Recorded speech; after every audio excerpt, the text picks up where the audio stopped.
Hello everyone, just back from the gym, so raring to go with lecture number 3. Lecture 1, remember, was just an introduction to economics and a little bit about the sort of interface between politics and economics.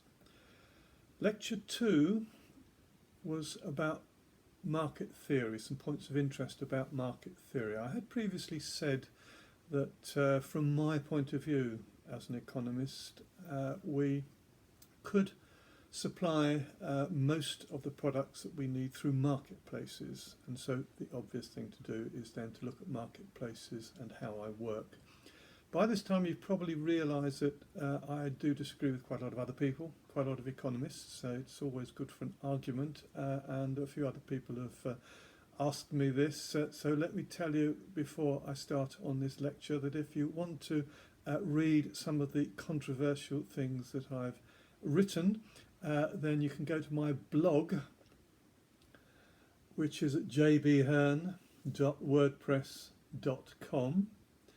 You could join me on Twitter at jbhearn, or you can find me on LinkedIn, John Hearn. You'll have to recognise a photo there, I think, and you remember those days when we used to be able to travel?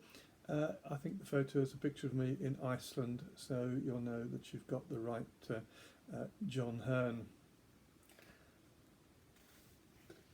This time then, I'm looking at the supply side of the economy in more detail.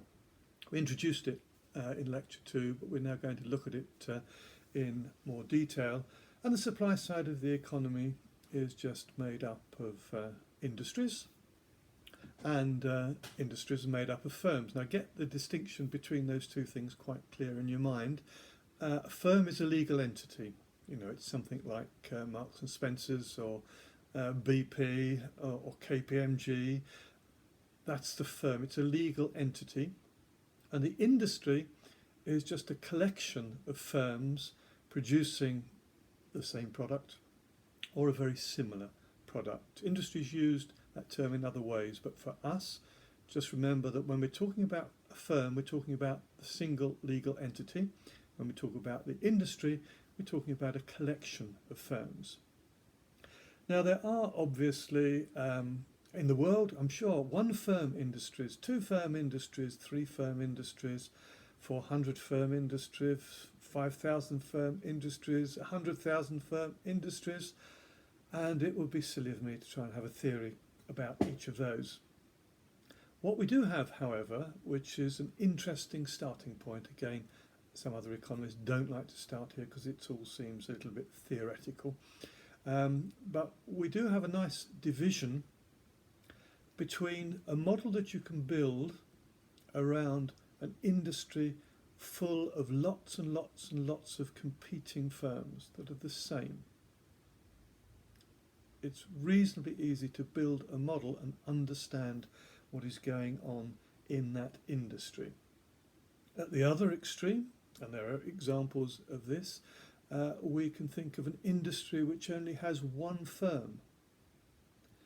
And we can build a model about what an industry would look like if it only had 1 firm. Now between those two extremes, you've got an industry with lots of firms in it, but they're not identical. They're similar. They're all trying to chase a little part of the market, and this industry is actually called monopolistic competition, which is a little bit confusing because it uses the word monopoly, but monopoly is only there to identify one particular aspect, and that is the name of the company. You can register a name and you can have a monopoly over that name, and you can build a brand image around it. That's all that monopoly means, because these are lots and lots of firms competing with each other, but they're trying to persuade us that they're a little bit different from everybody else and you should buy their product rather than their competitors. And we can build a model about monopolistic competition. And then towards the other extreme, where we had our monopoly, our 1 firm industry, we can think of an industry with just a few firms in it, which is going to be referred to as an oligopoly, and we can think and build models about oligopolies where there's two things going on. One, there's an opportunity because there's so few firms in the industry for them to get together and collude. Another is that they will have to compete with each other.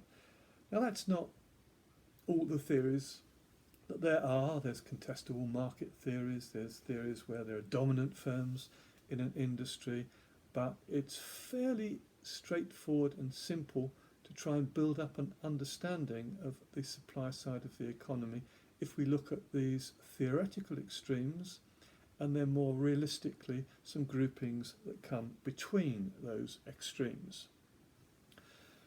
Now, I usually, or originally, and will still, call this lecture the importance of diagrams, because there are lots of diagrams that you will find for the supply side of the economy under theories of the firm, and I'm going to illustrate some simple ways of understanding them and absorbing them. And diagrams are very important in as much as if you're reading about economics, you'll have to look at them and understand them. If you're writing about economics, you will include them. If you're doing exams in economics, then they're quite important because they reduce the word count. You can illustrate something on a diagram easily and move on rather than have to explain it in one or two paragraphs or whatever it may be. It's good in the sense that once you've got command over a diagram, it does show an examiner that you understand something clearly. There is, however, a downside to this, the downside being if you don't draw the diagram correctly with full labeling, the examiner will straight away know that you don't understand this. So always be careful to draw your diagrams clearly without any mistakes. Now, one of the things that I'll try and do is suggest to those people who don't like diagrams or are not familiar and can't use them and can never quite understand what's going on, the best way to sort of break through into diagrams is to try and put the functions on diagrams into words. And if you do that, it then becomes a lot easier to understand the diagrams, and then eventually you can sort of step out of the words and understand and interpret the diagram on its own. So it's all about the supply side of the economy. It was originally called the importance of diagrams, and this is what we're going to go through today as a support for all of the things that I have written in chapter 3 of my undergraduate book, which introduces economics to them. So the first thing we're going to do is look at some of the things on this diagram, and we're going to look at the cost curves. Now, that's nice and simple. On the vertical axis, you've got a measurement in terms of a currency, the pound sign there, you can have the dollar sign there, you can have the euro sign there, anything you like. We're just measuring things in terms of units of money. On the horizontal axis, there's Q, it's quantity, it's just the output of the economy. And the normal shape, not every shape, the normal shape for a firm's cost curves is just U-shaped like this, goes down, comes back up again. That means the average cost or the unit cost will fall as a firm starts to expand production, reach a lowest point and then start to rise again. Now, to read about this, you can look in the book and you can look at the law of variable proportions, economies and diseconomies of scale, and you get this shape. The law of variable proportions just says that if I'm adding variable factors of production to a fixed factor of production, like machines into a factory, workers into a factory, if I'm adding these variable factors, then at some point when I add these factors, the addition to output will start to diminish.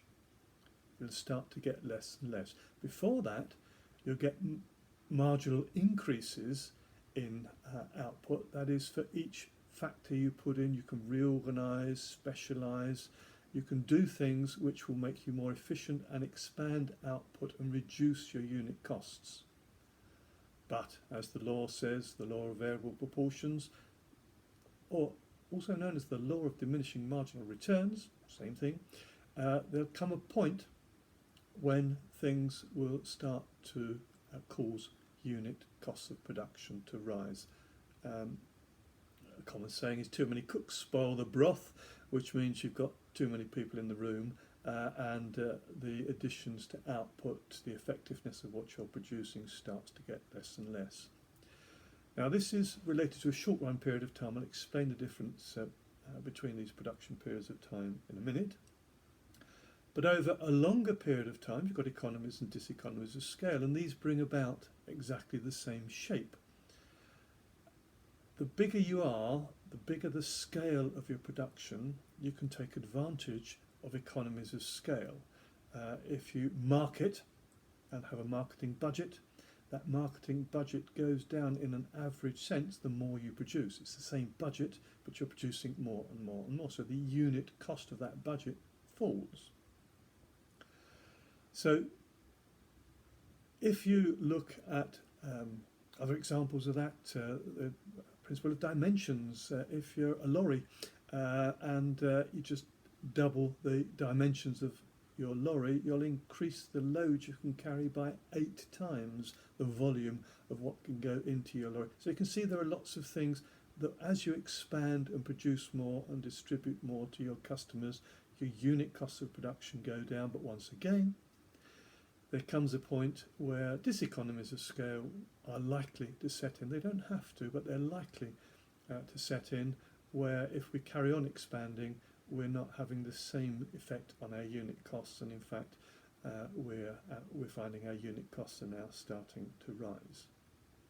So just think of a cost curve, an average or a unit cost curve would just look like that under normal circumstances.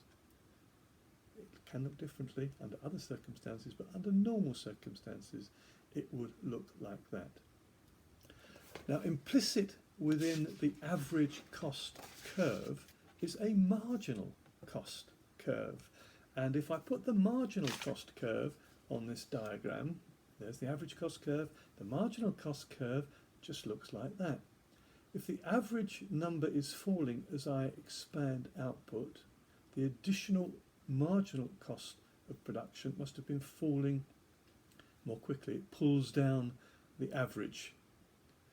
And then when the average cost of production starts to rise, the marginal cost shoots up through the middle of the lowest point, not the middle, the lowest point on the average cost curve, and pulls up the average cost curve. So it can't look anything else other than this, because both of these statistics, the average cost and the additional cost of producing one more unit, are derived from the same set of statistics.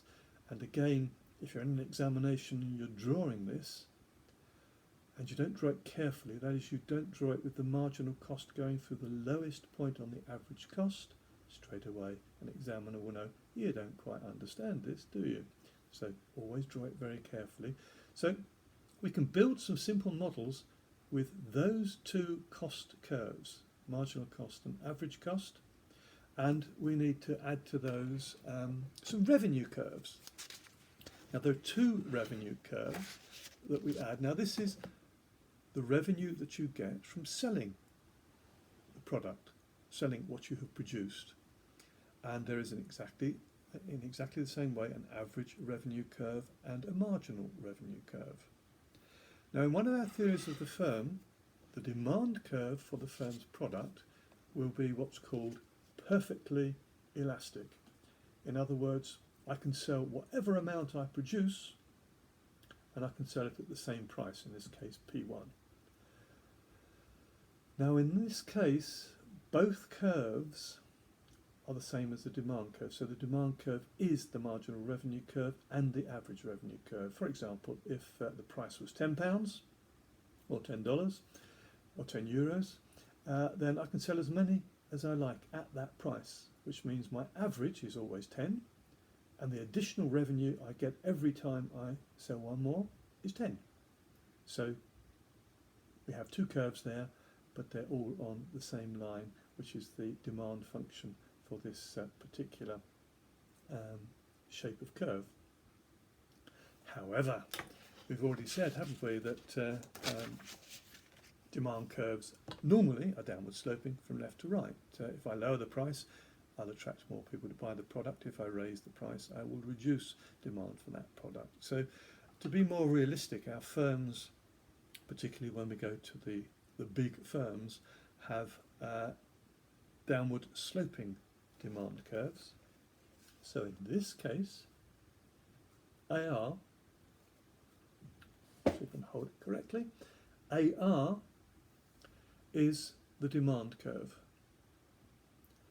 And the demand curve is split between an average revenue, or the diagram is split between an average revenue, the demand curve, and a marginal revenue curve. So the marginal revenue curve falls more quickly, pulling the average down. And in fact, if you remember what we said about elasticity in the last lecture, the middle point on the demand curve has an elasticity of 1. And we know all the time we move down the demand curve that more will be demanded. But we also know that as we move down the demand curve, people will spend more, buying more, and then they'll start to spend less, demanding more. At that point, when they start spending less, the marginal revenue must go through to a negative number, as it does on this diagram here. I suppose there's some numbers up the top there which might help you a little bit to understand that. Suppose the price was 10, I could sell 1.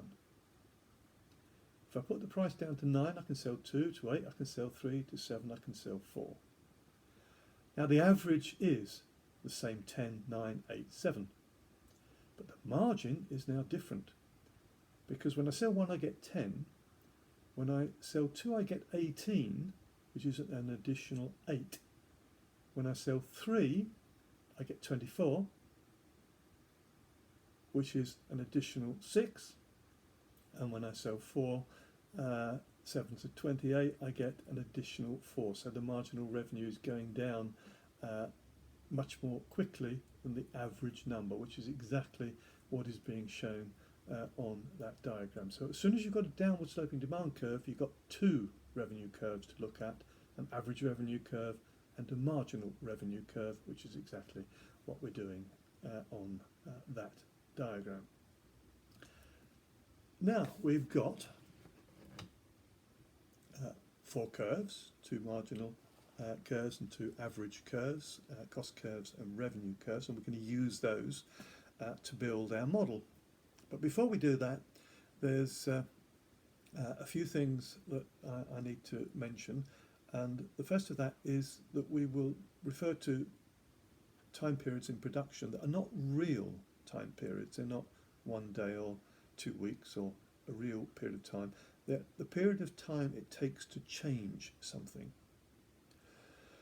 And I'll make reference to fixed and variable factors of production, where fixed factors are things that you can't change for a period of time. Variable factors are things you can change. For example, suppose in your factory you had to give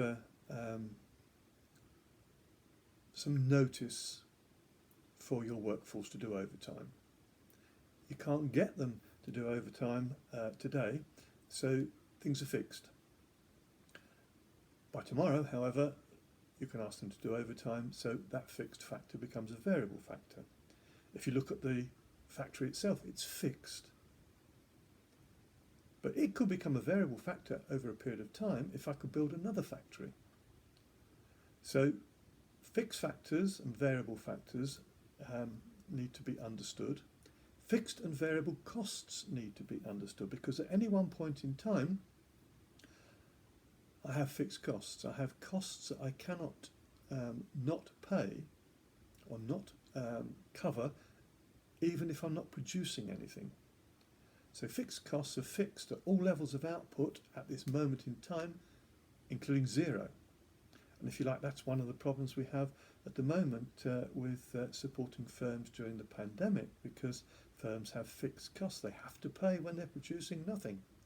The government supports furlough, it's trying to support incomes, but it's not supporting firms' fixed costs. The result will be that firms will go out of business when eventually they find themselves in a loss-making situation where they haven't been able to cover their fixed costs. Variable costs, therefore, are all the costs you incur when you start to produce things. So there are no variable costs when you produce nothing, only when you start to produce things. Now we can refer to two time periods, two production time periods, which is the short one and long run, but let me just define all four to you so that you know. There's a period of time called the very short run, and that's when you can't change anything. There's the short run, where you can change all your productive factors, but there's always one that you can't change, the size of the factory or whatever it may be. The long run is that period of time when you can change all of your productive factors, have more factories, everything can change. The very long run is that period of time when you sort of add a technology component to this. The long run period of time, technology doesn't change, but the very long run period of time, we'll assume that technology can change. So we've got to know the difference between these terms as I use them. I'll remind you again when they come up, but that's important there. What we're going to do, we're going to look at two diagrams that you would need for perfect competition to understand it. One for monopoly, two for monopolistic competition, and one for oligopoly. And we're going to start by looking at perfect competition. Now again, economists do find themselves just a little bit annoyed here because perfect competition can't exist. Perfect competition is exactly this perfect ideal. It's a theoretical ideal, and the theoretical ideal is never realistic or practical. It's a very simple theory of the firm. It makes some unrealistic assumptions. It says there are lots and lots of firms, they're all identical, they all have perfect knowledge, all the factors of production are perfectly mobile, there are no transport costs, they're all price takers, they can't influence the market price. So lots of assumptions, you can get the full list when you read all about it, lots of assumptions which are fairly unrealistic but allow us to build a nice simple model. There's also an important assertion. The important assertion is that all these firms want to maximise profits. And if they want to maximise profits, then again we can build a model around this. And we also introduce equilibriums again, and some economists don't like us talking about equilibriums because we never have static equilibriums in anything. But if you remember what I said to you before, we can always think of tendencies towards balance, towards equilibriums, even though we might never achieve them. And it says certain things about efficiency, because perfect competition can produce two types of efficiency: an allocative efficiency, I'll explain when the diagram comes up, and a productive efficiency. And again, throughout all of this, separate in your mind the firm, the legal entity, from the industry, the collection of firms producing the same or similar product. Now let us look then at what a perfectly competitive diagram may look like. Now this will perhaps look a little bit confusing, but remember, because we've built up the curves that are on it, it won't be too difficult if you just take it easy. This is what would be a short run equilibrium position for a firm in perfect competition. You can see your two cost curves on there, and you can see only one demand curve, so your marginal revenue and your average revenue are that demand curve. So you see three, but there are really four curves on there. And in this case here, the demand for the product is above the lowest point on the average cost curve, so it's above the unit cost of production. which means that this firm is making excessive profits. Excessive profits are always the distance between the average cost curve and the average revenue curve, which is the demand curve in this case here, and P1, A, B, C represents excessive profits.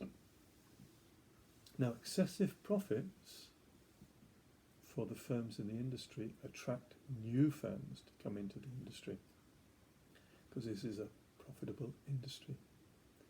So what happens when new firms enter this particular industry is that the demand for each individual firm goes down. So you've now got to imagine that for demand curve moving downwards. Where does it stop? Let's turn the page. That's where it stops. In the long run, the demand curve will shift all the way down to the lowest point on the average cost curve, which is also the point where marginal cost runs through the average cost. And you have there what would be a stable, what's described as a long-run equilibrium position, because there's no incentive now for firms to enter or leave the industry, because all firms are now just making normal profit. And normal profit is a cost of enterprise. It's the minimum amount you require to keep that firm in the industry. So there's no incentive for people to enter or leave the industry. We've got a stable long-run position. Doesn't exist in reality. We know that. In theory, it could. And the nice thing we've got on this diagram when we've got our long-run equilibrium is that marginal cost equals marginal revenue. That's the profit maximising equilibrium position for a firm. The price of producing the last unit is equal to the marginal cost. Sorry, the price of consuming the last unit is equal to the marginal cost of producing the last unit. That's allocatively efficient. Because if the price was less than the marginal cost, it means that society will pay a lower price for using more of society's resources in terms of costs than they're prepared to pay. So P equals MC is allocatively efficient. And we're also dynamically efficient here as well. My apologies, I said dynamic efficiency. I'm going to talk about that later on. We're productively efficient, not dynamically efficient, at this point, which is the lowest point on the average cost curve. Again, the point where MC equals AC. So in the long run, you would expect a perfectly competitive firm to look like that, given our four curves.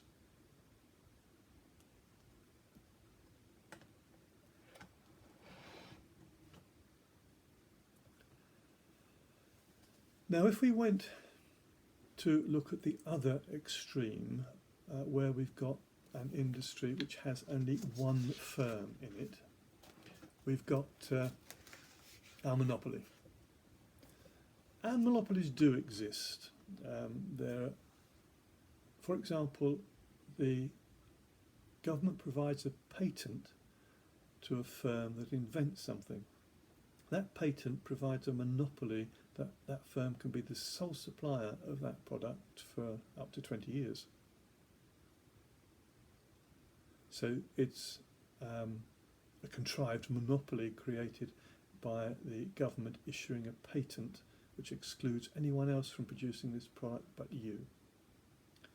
There are sort of pretend monopolies. I mean, champagne, for those of you who like champagne, there's an area around Paris which has a monopoly. You can only provide this particular wine and call it champagne if it's from this area. And Dublin, it's Guinness, and in Scotland, it's whiskey spelt one way. In America, it's whiskey spelt another way, or bourbon. You can create by names this sort of illusion of monopoly, not quite monopolies, but hopefully you get what I mean. The single firm industry does exist. Now, for the single firm industry, we've got a different model.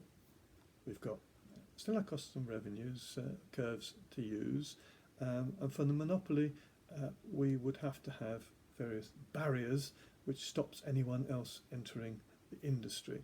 So the diagram for monopoly would look like that. You can see the two cost curves on there.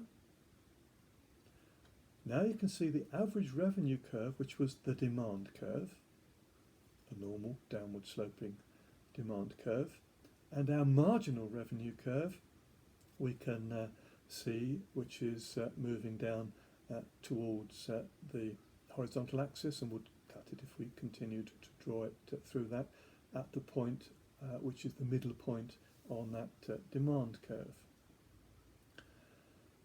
We profit maximise here where marginal cost equals marginal revenue.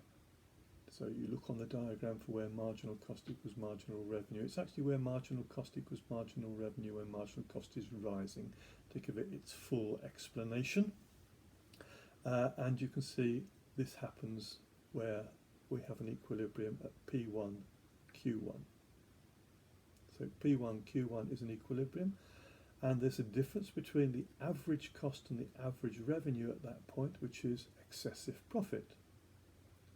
So here we have excessive profit, P1, ABC, again. But the difference is that there are barriers to entry. No other firm can enter this industry. You're one firm. So this excessive profit does not get eroded away. And so we stay in this position in the long run, making excessive profits, which is why monopolies are attractive, because they can make excessive profits and no one can enter the industry and compete with them for a number of reasons. You can look up many examples of contrived monopolies and natural monopolies, and you will come out with a situation that looks exactly like this. So this is our monopoly diagram, and it doesn't change because no firms can enter and compete in this particular industry. By definition, we've said that they can't. So the monopoly we've got then at the other extreme is the one-firmed industry. Resource allocation is inefficient because the price is now above the marginal cost and we're not at the lowest point on the average cost curve. So monopolies are not efficient. They do make excessive profits. So you can begin to see, no doubt, why governments don't like monopolies and why there is monopoly legislation to try and constrain the excessive profits that could be made under monopoly. But also remember they are involved in creating monopolies as well when they create patents. There's also a special case for a monopoly, which is a price discriminating one, where they can make even more money because not only are they able to control the supply of the product, they can also stop any resale of the product, which means they can start to separate their market to make even more profits. You know, think of a train journey. You can pay a ticket price which is a rush hour price, which is more expensive than an off-peak price, and you can quite easily separate that part of the market and stop resale between that market by ticket inspectors walking up and down the train, making sure you've got the right ticket for the right journey. But again, that's something that you can read about in more detail if you go back to the references on this. So we've now got two extremes. Monopoly is a more realistic extreme than perfect competition, but it's still an unrealistic theory in terms of the number of monopolies that there are in the world producing particular things. It's much more likely that industries will be oligopolistic rather than monopolistic. Again, we'll see that in just a moment.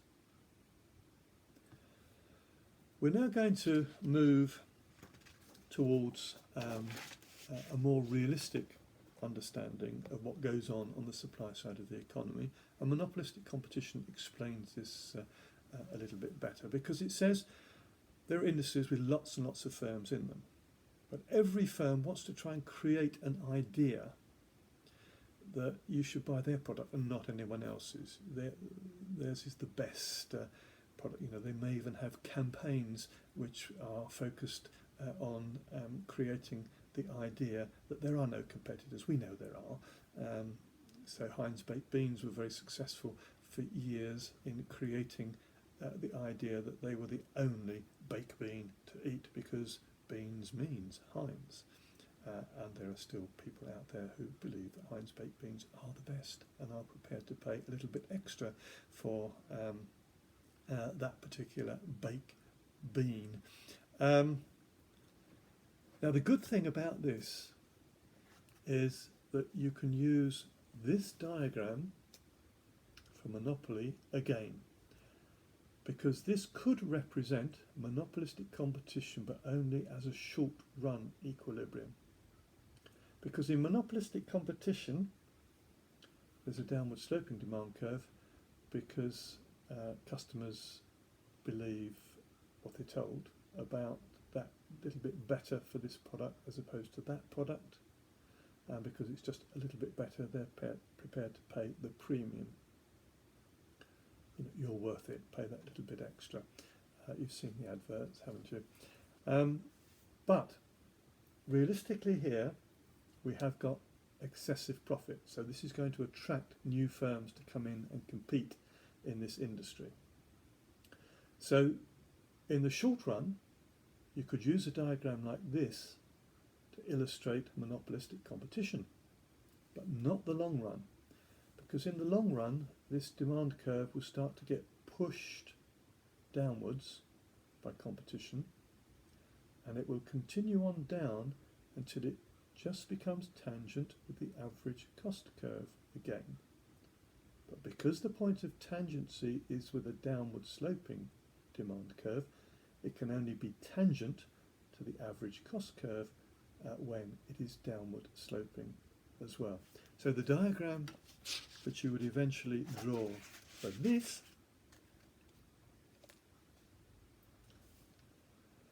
would look like that. That demand curve has just carried on over until it was just touching the average cost curve, a point of tangency with the average cost curve. So there's now one point in the long run where you can make normal profits, cover the cost of enterprise. That's P1, Q1. And always be careful when you're drawing this, because the last thing you actually want to do is draw the marginal revenue curve because if you draw it in too early, you'll find these things don't match up, and P1, Q1 won't actually go through the point where marginal cost equals marginal revenue. We have profit maximization then at P1, Q1. Again, we have an inefficient allocation of resources, so P doesn't equal MC. We're not at the lowest point on the average cost curve, so once again you can say that this is inefficient in the way that these resources are allocated under monopolistic competition. So we've got profit maximization and we've got levels of inefficiency compared with perfect competition. But, as I said, monopolistic competition is the much more realistic theory of an industry where there are just lots of competing firms. Every competing firm is trying to make you think it's the best at what it does. It's trying to create an image for itself which separates it from other firms that are really producing a very similar product, if not exactly the same product. So we've now got two extremes, one with lots and lots of firms in it, but we described it as perfectly competitive so we could build a model. And then we went to the other extreme. We've got the monopoly, the one firm industry. We then go back to many firms in the industry and we get monopolistic competition. And then lastly we're going to look at this idea of an industry which has got a few large firms in it, which is also very realistic, because there are industries which are made up of very large firms, usually where the economies of scale carry on over a long range of output.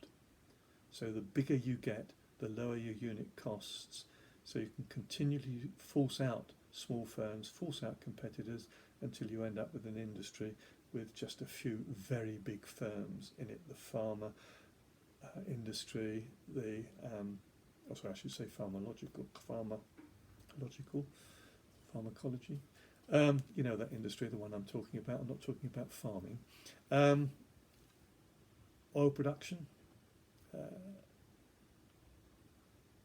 car manufacture, big firms, because of the significant economies of scale that there are in these particular industries. Now, within this situation, we've now got only a few firms. So these few firms have an opportunity to collude, to do things together, and they can move themselves closer towards making what will be excessive or monopoly profits. So if they could do it properly, they could make themselves look almost like a monopoly. Or they may not. Legally, you can't set yourself up now as a cartel, which is a collusion among big firms, so you compete. So much so that there's no diagram other than perhaps referring back to the diagrams we've used already. But there's one nice thing for the oligopolistic firm that I shall mention, and that is the kinked demand curve. Firms in the oligopolistic markets have kinked demand curves. That is, at the market price, the current market price, P1, there's a kink. And this kink makes it impossible for oligopolistic firms to compete with each other on price. Because if they put the price up or down, they make losses, or their revenues go down, should I say, so they move closer to making losses. Now let me illustrate exactly what that means, because remember, we've just got a few large firms in this industry. If the price goes up from P1 to P2, then I lose lots of sales to those other firms. Those other firms say, thank you very much, and take increased orders. I lose lots of orders, I will eventually make losses. If I lower the price from P1 to P3, you'd think I gain a lot of orders, but I won't, because all the other firms won't let me pinch their orders from them. They'll lower their price as well. So all I might get is a little share of the market, a small increase from P1 to P3. So if I put the price up, I lose loads of orders. If I put the price down, I don't gain many orders. Both of these situations will be associated with being on that part of the demand curve. That means when the price moves, I get less revenue from more sales. So it's a good illustration of why firms really do want to collude. They can't compete on price, they'd rather compete in other ways, by having special offers, by encouraging you to consume their product irrelevant of the price charged, but because it's a better product, or because you can get a couple of free gifts. Petrol stations were very good at this in the past. You could collect your FA Cup winning medals, or you could collect your World Cup medals for every be about 10 litres of petrol bought now, wouldn't it? You can have little special gifts if you buy their product. They don't want to compete on price, but they might try and attract you to buy their product in other ways. So the oligopoly is this few-firmed industry which has the problem of they'd like to collude, but they've really got to compete. And the best way to think about this in theory is to think about game theory, developed by John Forbes Nash. He recognised it, and it's used a lot in a lot of the social sciences, but it fits oligopoly perfectly. If you want to watch a film called A Beautiful Mind with Russell Crowe playing John Forbes Nash, you can see how game theory developed. Let me tell you, I suppose, I can't remember exactly what happened in the film, but there's a nice illustration of game theory where you show how cooperation will get a better outcome than competition, but with cooperation you always open the door to some competition. I think it is John Forbes Nash, as a student, don't remember the numbers, is in a bar with 3 of his mates, so there are 4 in there, and 5 women come through the door. One is absolutely stunning, and the other 4, of course, are stunning. And what Forbes Nash says is, look, we mustn't compete here and all go for the absolutely stunning woman, because none of us will be successful. She'll be overcome by all of us trying to talk to her, and all the other women will be so annoyed that we're showing them no attention, that we will fail this evening if this evening we want to be with the women. So he said, what we've got to do is cooperate. So none of us will go and talk to this absolutely stunning woman. We will all talk to the other women, who will be so pleased that we're talking to them, but we will all be successful in our quest to pick up women tonight. Now you can probably see the problem here, and it's exactly the same problem that exists in Oligopoly, because, say, John Forbes Nash, he thought up the idea. As long as he can persuade the other 3 to go for the other 3 stunning women, the door's left open for him to go and talk to the absolutely stunning woman. The problem is overcome for him, because he's got everyone else to agree to do something, and he breaks that agreement. So it's sometimes referred to as cooperation and competition. Other times it's referred to as collusion and cheating, cheating on the collusion. That is, we will all agree something, and with firms, if they all agree to contract their output and raise price, they will all make more profits. But having done that, each firm has an incentive to break the agreement, because they can make even more profits if they can persuade other firms to stick to the agreement and they break it. So there's always this problem. So game theory explains pricing and decision making under oligopoly, which is interesting and well worth watching the film. It's a good film as well. So what I've done now is I've explained to you something about the supply side of the economy, and how it would be set up if it was like this, or like this, or like this. There are lots of points of discussion here. Do equilibriums exist? We've always said no, they don't. But do remember that this is theory, and tending towards equilibriums is always realistic. We've created a situation here where we're sort of suggesting that if you move towards more competition, that's a good thing.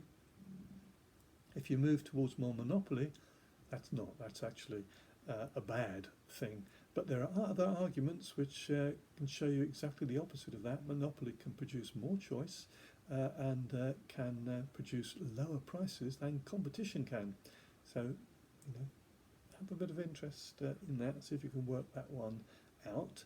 There are contestability theories which says that even if you've got a monopoly, monopoly prices are forced down by the fact that other firms could enter if they put the prices up and made excessive profits.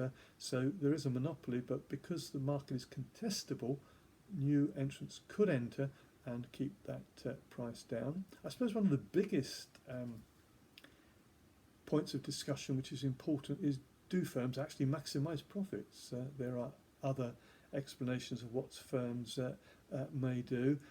They may not know how to maximise profits. It may be just a cost plus pricing exercise. It may be a satisficing theory that firms are not worried about maximum profits as long as they've got sufficient profits to satisfy the owners and the shareholders, that maximising profits is not important. So there is a question mark about that. And of course there's a question mark about whether public and private ownership produces the best outcomes in these situations. So think through all of those things. I know I've gone on a little bit today, haven't I? Sorry, coming up to 50 minutes. But I hope you enjoyed that. Next week, we're going to move from the markets working to explaining the markets failing. So if you've enjoyed this one, I look forward to speaking to you again in the not too distant future. Thank you.